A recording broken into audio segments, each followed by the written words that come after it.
अस्सलाम वालेकुम 9 क्लास। उम्मीद करता हूँ खैरियत से होंगे। आज हम फ़िज़िक्स का unit number 1 physical quantities and measurement start करने जा रहे हैं। फ़िज़िक्स भी आप जो है वो आपकी वो सब्जेक्ट है जिसमें आप नॉन लिविंग थिंग्स के बारे में पढ़ते हैं, ठीक है ना। मैं इसमें आपको रीडिंग और कॉन्सेप्ट के साथ वो चीज़ें बताऊँगा जो पेपर के हवाले से MCQs और शॉर्ट क्वेश्चंस में आती हैं और लॉन्ग क्वेश्चंस में आती हैं। न्यूमेरिकल्स होंगे, सारा कुछ जो पेपर में आता है और अच्छे नंबर लेने के लिए जो आपको चीज़ें चाहिए होती हैं, जो याद करनी होती हैं और जिन चीज़ों का सिर्फ समझना होता है, वो चीज़ें मैं आपको बताऊंगा, ठीक है। सबसे पहले हम जो है वो अपने पेज नंबर 1 की तरफ चलते हैं। तो उसमें कहता है कि इन्वेस्टिगेशन स्किल्स, इसमें हमने इन्वेस्टिगेशन स्किल्स पढ़नी है। ये सिर्फ रीडिंग के लिए हैं, ठीक है ना। Measuring tape, metre rule, vernier caliper, micro screw, ये सिर्फ जो है ना सारी चीज़ें रीडिंग के लिए हैं, ठीक है। इसमें आपने सिर्फ जो है ना इसको रीड करना है, ठीक है। इसमें कोई चीज़ जो है याद करने वाली नहीं है। अच्छा जी, हम आगे अब चलते हैं अपनी पहली डेफिनेशन की तरफ, जो कि पेपर में भी आती है और इम्पोर्टेंट भी है। अगर पेपर में नहीं भी आती तो आपको पता होना चाहिए। वो कौन सी डेफिनेशन है? वो है the knowledge gain through observation. वो नॉलेज जो ऑब्ज़र्वेशन के ज़रिए से मिला है हमें, ठीक है ना। आपने देखा होगा कि आपको तीनों सब्जेक्ट्स में फिज़िक्स, केमिस्ट्री, बायो में अलग अलग डेफिनेशन मिली हैं, ठीक है ना। हर में साइंस की डेफिनेशन मुख्तलिफ क्यों है? मुख्तलिफ नहीं है, बेसिकली वो सेम ही है, लेकिन वो उसके हिसाब से उसकी डेफिनेशन है। यानी कि इधर हमने जो डेफिनेशन साइंस की पढ़नी है वो ये है कि द नॉलेज, वो इल्म जो मिलता है, गेन होता है थ्रू किसके ज़रिए? ऑब्ज़र्वेशन के ज़रिए, जो मुशाहिदों के ज़रिए और एक्सपेरिमेंट्स के ज़रिए मिलता है, वो हमें साइंस कहलाता है। जो नॉलेज हमें मुशाहिदों और तजर्बात से मिलता है वो हमें साइंस कहलाता है। अब इसमें आपको और भी डिटेल मिलेगी। वो ये डिटेल है, the word science is drive from Latin words. लतीनी ज़बान के लफ्ज़ हैं जिसका नाम है साइंटिया। साइंटिया से निकला है वर्ड साइंस, जो है वो साइंटिया से निकला है, जिसका मतलब है नॉलेज। साइंटिया का मतलब क्या है? नॉलेज। ये भी आप साइंस के अंदर इंक्लूड करेंगे कि साइंस का जो लफ्ज़ है वो लतीनी ज़बान का लफ्ज़ है जिसका मतलब है नॉलेज, ठीक है। और लफ्ज़ क्या है? वो साइंटिया। अच्छा जी, अब अगर हम पढ़ते हैं इसमें नॉन लिविंग थिंग्स को, तो वो क्या कहलाएंगी? Physical sciences. कौन सी साइंसेस कहलाएंगी? Physical sciences. फ़िज़िकल साइंसेस कौन सी साइंसेस हैं? Physical sciences are the sciences we deal with the study of non living things, ठीक है। जो नॉन लिविंग थिंग्स की स्टडी करेगी वो कहलाएगी फ़िज़िकल साइंसेस। और बायोलॉजिकल साइंसेस कौन सी हैं? Which deal with the study of living things. और अगर लिविंग थिंग्स की स्टडी करेंगे तो वो क्या कहलाएंगी?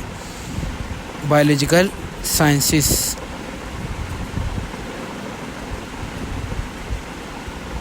अच्छा जी, आपको फ़िज़िकल साइंसेस और बायोलॉजिकल साइंसेस में डिफरेंस समझ आ गया है। अब नेक्स्ट हम चलते हैं ब्रांचेस पे। फ़िज़िक्स की ब्रांचेस एक डब्बे में लिखी हुई हैं, ठीक है ना। हर आपने जो पढ़ा है साइंस का सब्जेक्ट, उस बायोकेमिस्ट्री और आप फ़िज़िक्स पढ़ रहे हैं, फ़िज़िक्स की ब्रांचेज जो हैं वो डब्बे में लिखी हैं, लेकिन बहुत इंपॉर्टेंट है, पेपर में आती हैं और उनका डिफरेंस पूछा जाता है। जैसे केमिस्ट्री में डिफरेंस पूछा जाता है ना, इस तरह इसमें भी डिफरेंस पूछा जाता है। शॉर्ट में के लिए भी आ जाती हैं कि डिफ़ाइन मैकेनिक्स, डिफ़ाइन हीट। इसमें बच्चे मिक्स कर जाते हैं, लेकिन आपने मिक्स नहीं करना, आपने इसको गौर से पढ़ना है। यही डेफिनेशन है, इसके आगे आप जो है ना वो कोई चीज़ नहीं है, आपने यही लिखनी है और आपको 2 नंबर पूरे मिल जाने हैं। मैकेनिक्स किसे कहते हैं? It is a study of motion of objects, it's cause and effects. आपने मोशन की मोशन, किसी ऑब्जेक्ट की मोशन पढ़ी, यानी ऑब्जेक्ट कहते हैं किसी गाड़ी को, किसी घर को, किसी भी चीज़ को। मसलन इंसान भी एक ऑब्जेक्ट है, उसकी मोशन को पढ़ा, ठीक है ना। आपने मिसाल के तौर पे हम इधर नॉन लिविंग थिंग्स के बारे में पढ़े ना, तो हम गाड़ी को ले लेते हैं कि एक ऑब्जेक्ट है गाड़ी। गाड़ी की मोशन को पढ़ा, उसकी काज को पढ़ा, क्यों वो मोशन की है, क्यों मूव की है, और उसका इफ़ेक्ट क्या पड़ा है, यानी कि कैसे वो मूव किया और उसका इफ़ेक्ट क्या पड़ा है। यानी कि वो मूव करके कहाँ को गई है, आगे को गई है, पीछे को गई है, ये इसका इफ़ेक्ट है। ये मैकेनिक्स में पढ़ेंगे, ठीक है ना। लाइट का चलना, मोशन ऑफ लाइट, उसके काज और उसके इफेक्ट्स मैकेनिक्स में है, ठीक है ना। अच्छा, अब हीट क्या है, ये deal with the nature of heat, इसमें हम हीट की नेचर को पढ़ेंगे। आपको पता है आसान बात है, इसमें मुश्किल बात तो नहीं है। हीट लिखा हुआ सामने पता है आपको कि हम हीट की नेचर पढ़ेंगे कि हीट की नेचर कैसी होती है। मोड ऑफ ट्रांसफ़र, ये कैसे ट्रांसफ़र होती है, मतलब लोहे में कितनी जल्दी ट्रांसफ़र होती है, लकड़ी में कितनी जल्दी ट्रांसफ़र होती है, इंसान के अंदर कितनी जल्दी ट्रांसफ़र होती है, मतलब ये सारी चीज़ें हम पढ़ेंगे। एंड इफेक्ट ऑफ हीट, और हीट के इफेक्ट्स क्या हैं, ठीक है ना, कि गर्मी देती है heat. Sound, it deal with the physical aspect of sound waves, हम साउंड वेव्स के बारे में पढ़ेंगे, इनकी प्रोडक्शन के बारे में पढ़ेंगे, कैसे पैदा होती हैं, मतलब स्पीकर में साउंड कैसे प्रोड्यूस होता है, उसकी प्रॉपर्टीज़ पढ़ेंगे और उसकी एप्लीकेशंस पढ़ेंगे, यानी उसकी खसूसियात कि वो साउंड प्रोड्यूस हो रहा है तो उसकी क्या प्रॉपर्टीज़ हैं और उसकी एप्लीकेशन, यानी कि कहाँ पे अप्लाई हो सकता है वो साउंड। मतलब मैं आपसे बात कर रहा हूँ, मैं ये साउंड रिकॉर्ड कर रहा हूँ, ठीक है ना, वीडियो के अंदर ये एप्लीकेशन हो रहा है, आप तक पहुँच रहा है, ये चीज़ इसमें आती है, फिज़िक्स में आती है, ठीक है ना। लाइट है, ऑप्टिक्स नेक्स्ट है। It is study of physical aspect of light, इसमें हम फिज़िकल एस्पेक्ट कहते हैं, एस्पेक्ट्स मतलब पहलू, ठीक है ना, फिज़िकल पहलू ऑफ लाइट्स, लाइट के तमाम फिज़िकल पहलू यानी जो दिखते हैं, फिज़िकल नज़र आते हैं, ठीक है ना, लाइट के, इट्स प्रॉपर्टीज़, उसकी खसूसियात, उसकी वर्किंग, उसके यूज़ ऑफ ऑप्टिकल इंस्ट्रूमेंट, यानी अगर आप ऑप्टिकल इंस्ट्रूमेंट कहते हैं ऐनक वगैरह या शीशे वगैरह, कन्वेक्स मिरर, जिसे आप जो है ना वो धूप के अंदर रख के कागज़ को आग लगा सकते हो, ठीक है ना, इस तरह के जो ऑप्टिकल इंस्ट्रूमेंट होते हैं। और उसके अलावा भी बहुत से ऑप्टिकल इंस्ट्रूमेंट होते हैं, प्रिज्म भी होता है, बहुत सी चीज़ें होती हैं, आगे पढ़ेंगे उनकी यूजेस को, उनकी वर्किंग को, प्रॉपर्टीज़ को, ये लाइट को हम सब लाइट्स में पढ़ेंगे। इलेक्ट्रिसिटी एंड मैग्नेटिज्म, बिजली और मकनातीसियत। It is a study of charges at rest और मोशन, हम इलेक्ट्रिसिटी में क्या पढ़ते हैं, चार्जेस को पढ़ते हैं। इलेक्ट्रिसिटी चार्जेस से मिलके बनती है, मतलब पॉजिटिव और नेगेटिव चार्जेस मिलके इलेक्ट्रिसिटी को बनाते हैं। एट रेस्ट और मोशन, रेस्ट और मोशन दोनों में पढ़ेंगे। देयर इफ़ेक्ट्स, उनके इफ़ेक्ट्स को पढ़ेंगे। And their relationship with magnetism, और उनका मैग्नेटिज्म के साथ क्या रिलेशनशिप है, मतलब मैग्नेट के साथ मिलके वो क्या बनाते हैं, एक मैग्नेटिक फील्ड बनाते हैं, वो हम सब इलेक्ट्रिसिटी और मैग्नेटिज्म में पढ़ेंगे। एटॉमिक फिजिक्स, जैसे हम स्ट्रक्चर, साख्त पढ़ेंगे। And properties of atom, atom की स्ट्रक्चर और साख्त को पढ़ेंगे कि एटम किस तरह का दिखता है। अच्छा जी, नेक्स्ट हम पढ़ेंगे जी न्यूक्लियर फिजिक्स। न्यूक्लियर फिजिक्स कहते हैं deal with the properties of behaviour of nuclei. Nuclei, nucleus क्या होता है बेटा, न्यूक्लियस कहते हैं एटम के अंदर, जो एटम के अंदर पाया जाता है उसे न्यूक्लियस कहते हैं। सेल के अंदर भी होता है, एटम के अंदर भी होता है। एटम के अंदर जो पाया जाता है, एटम का जो दिल होता है वो न्यूक्लियस होता है। Behaviour of nuclei and the particle with in the nuclei, उसके अंदर कौन कौन से पार्टिकल होते हैं, न्यूक्लियाई के अंदर भी पार्टिकल होते हैं, ठीक है ना, वो हम उनके बारे में पढ़ेंगे। Plasma physics, it is the study of production, इसमें हम प्रोडक्शन पढ़ेंगे, प्रॉपर्टीज़ पढ़ेंगे of ionic state of matter, matter की आयनिक स्टेट के बारे में पढ़ेंगे।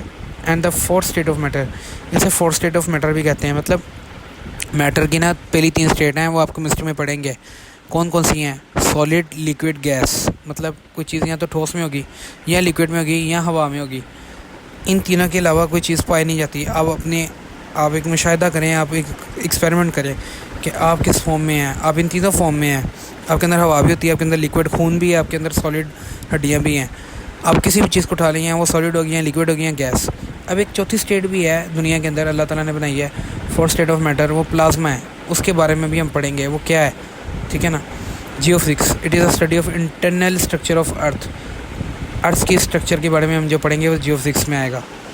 अब यहाँ पे कुछ इंट्रोडक्शन जियोफिजिक्स का दिया गया है, फिजिक्स का दिया गया है। अब यहाँ पे आप देखेंगे in the 19th century physics sciences are divided into 5 distinct physics, chemistry, physical sciences, physics, chemistry and astronomy, geology and metrology. ये सब चीज़ें जो है ना ये पढ़ने सिर्फ रीड आउट के लिए हैं। ये सारी चीज़ें, मोबाइल फ़ोन और ये जो इलेक्ट्रॉनिक वैक्यूम क्लीनर, ये मशीनें, टीवी, रेडियो वगैरह, सब ये सिर्फ रीडिंग के लिए, इसमें कोई ना शॉर्ट आता है ना लॉन्ग आता है। इसको छोड़ दें, आप आगे चलें, जो चीज़ें याद करने वाली वो याद करें, एक्स्ट्रा चीज़ें याद ना करें ताकि आप पे बर्डन ना बने, आप पे प्रेशर ना बने। अगर आप मिसाल के तौर पे क्विक क्विज़ आ गई है, एक बॉक्स आ गया है, उसमें पूछा गया why do we study physics, आप बता सकते हैं क्यों पढ़ सकते हैं। Name any 5 branches of physics, branches आप बता सकते हैं क्यों पढ़ सकते हैं। अगर आपसे पूछा था why do we study physics, तो आप आराम से यहाँ पे बता सकते हैं कि हम फिज़िक्स पढ़ते हैं नॉन लिविंग की स्टडी के लिए, ठीक है ना, ठीक है। और इसके कुछ भी ब्रांचेस के नाम भी लिख सकते हैं कि हम इन ब्रांचेस की स्टडी फिज़िक्स के अंदर करते हैं। इसी तरह नेक्स्ट क्वेश्चन जो आता है उसमें 5 ब्रांचेस के नाम फिज़िक्स के, तो वो अभी आपको पता है कि आप लिख सकते हैं, ठीक है ना। अच्छा, wind turbine are use to produce pollution free electricity. ये एक वैसी बात है, आपको पता ही है ये बात कि वाइंड टर्बाइन जो होते हैं ना, ये जो हवा से चलने वाले पंखे होते हैं, इनसे बिजली पैदा होती है और ये पोल्यूशन फ्री है। इससे ना कोई धुआं निकल रहा है, ना कोई मिट्टी फैल रही है, ना कुछ गंद मंद फैल रहा है, ना कोई शोर है इसका। तो ये क्या है, ये पोल्यूशन फ्री हमें इलेक्ट्रिसिटी देती है। एक वैसी बात है, आपको इन्फॉर्मेशन दी गई है। अच्छा, अब यहाँ पे जो मेन टॉपिक आ गया ना, अब अगला आ गया फिज़िकल क्वांटिटीज़। फिज़िकल क्वांटिटीज़ कौन सी होती हैं? All measurable quantities are called physical quantities such as length, mass, time, temperature. जो चीज़ मेजर की जा सकती है वो फिज़िकल क्वांटिटीज़ होती है, ठीक है ना। जो भी चीज़ मेजर की जा सकती है वो क्या है? Physical quantities. फिज़िकल क्वांटिटीज़ कौन सी क्वांटिटीज़ हैं? वो क्वांटिटीज़ जो मेजर की जा सकती हैं। जैसे कि लेंथ को हम मेजर कर सकते हैं। बच्चे की लेंथ मेजर की जा रही है, आप देख रहे हैं, आपको फिगर में शो हो रहा है। इसकी लेंथ को मेजर करना फिज़िकल क्वांटिटीज़ में आता है, ठीक है। मास, इसके वज़न को कैलकुलेट करना फिज़िकल क्वांटिटीज़ में आता है। टाइम, अभी टाइम क्या हो रहा है आपको पता है, आपकी घड़ियों में शो हो रहा है, जो भी टाइम है वो फिज़िकल क्वांटिटीज़ है, मतलब आप इसको मेजर कर सकते हैं। टेम्परेचर, इस बच्चे का क्या टेम्परेचर है, 37 डिग्री सेंटीग्रेड, वो आप मेजर कर सकते हैं थर्मामीटर के ज़रिए, ठीक है। तो वो फिज़िकल क्वांटिटीज़ है, ठीक है ना। मैंने सारी एग्जांपल आपको यहीं पे दे दी हैं इस बच्चे के साथ, ठीक है। अब आगे इसके आगे 2 क्वांटिटीज़ पढ़ते हैं हम। ये सारी चीज़ें भी आगे मैंने आपको बताया कि कुछ भी नहीं है, ये एग्जांपल दी गई है इस बच्चे की, ठीक है ना। लेकिन आपने ये नहीं देनी एग्जांपल, आपने कहना है कि physical quantities are derived into base quantities and derived quantities. आपने इसके आगे अगर एक्स्ट्रा लाइन लिखनी है ना, मतलब एक्स्ट्रा लाइन लिखने का बंदे को होता है कि मैं एक्स्ट्रा लाइन लिखूँ ताकि मुझे नंबर अच्छे मिले, तो आप ये लिख सकते हैं physical quantities are divided into base quantities and derived quantities. ये भी लिखेंगे तो आपको नंबर पूरे मिलेंगे। लेकिन अगर आप एक्स्ट्रा लिखना चाहें तो ये लिख सकते हैं कि फिज़िकल क्वांटिटीज़ दो हिस्सों में डिवाइड होती है, एक बेस क्वांटिटीज़, एक ड्राइव क्वांटिटीज़। अब हम आगे पढ़ेंगे बेस क्वांटिटीज़ और ड्राइव क्वांटिटीज़ होती क्या हैं। इनकी डेफिनेशन है ना, वो ये बॉक्स में लिखी हुई है, इधर इनकी एग्जांपल लिखी हुई है। अच्छा जी, base quantities are those quantities on the basis of which other quantities are expressed. वो क्वांटिटीज़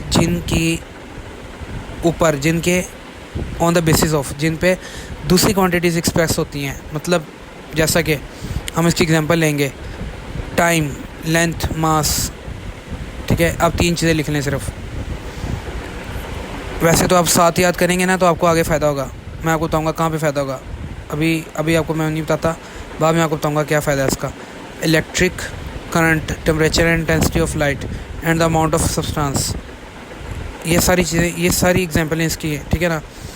ये आप जो है ना, ये क्वांटिटीज़ वो क्वांटिटीज़ जिन पे आप दूसरी क्वांटिटीज़ को रिप्रेजेंट कर सकते हैं। On the basis of which other quantities are expressed, यानी लेंथ है ना, अगर आप फाइंड कर लेते हैं तो मास भी फाइंड कर सकते हैं, इस तरह टाइम भी फाइंड कर सकते हैं। Electric current, temperature, intensity of light, amount of substance, ये वो चीज़ें जिनके जो है ना यानी कि एक क्वांटिटी से आप दूसरी क्वांटिटी भी फाइंड कर सकते हैं।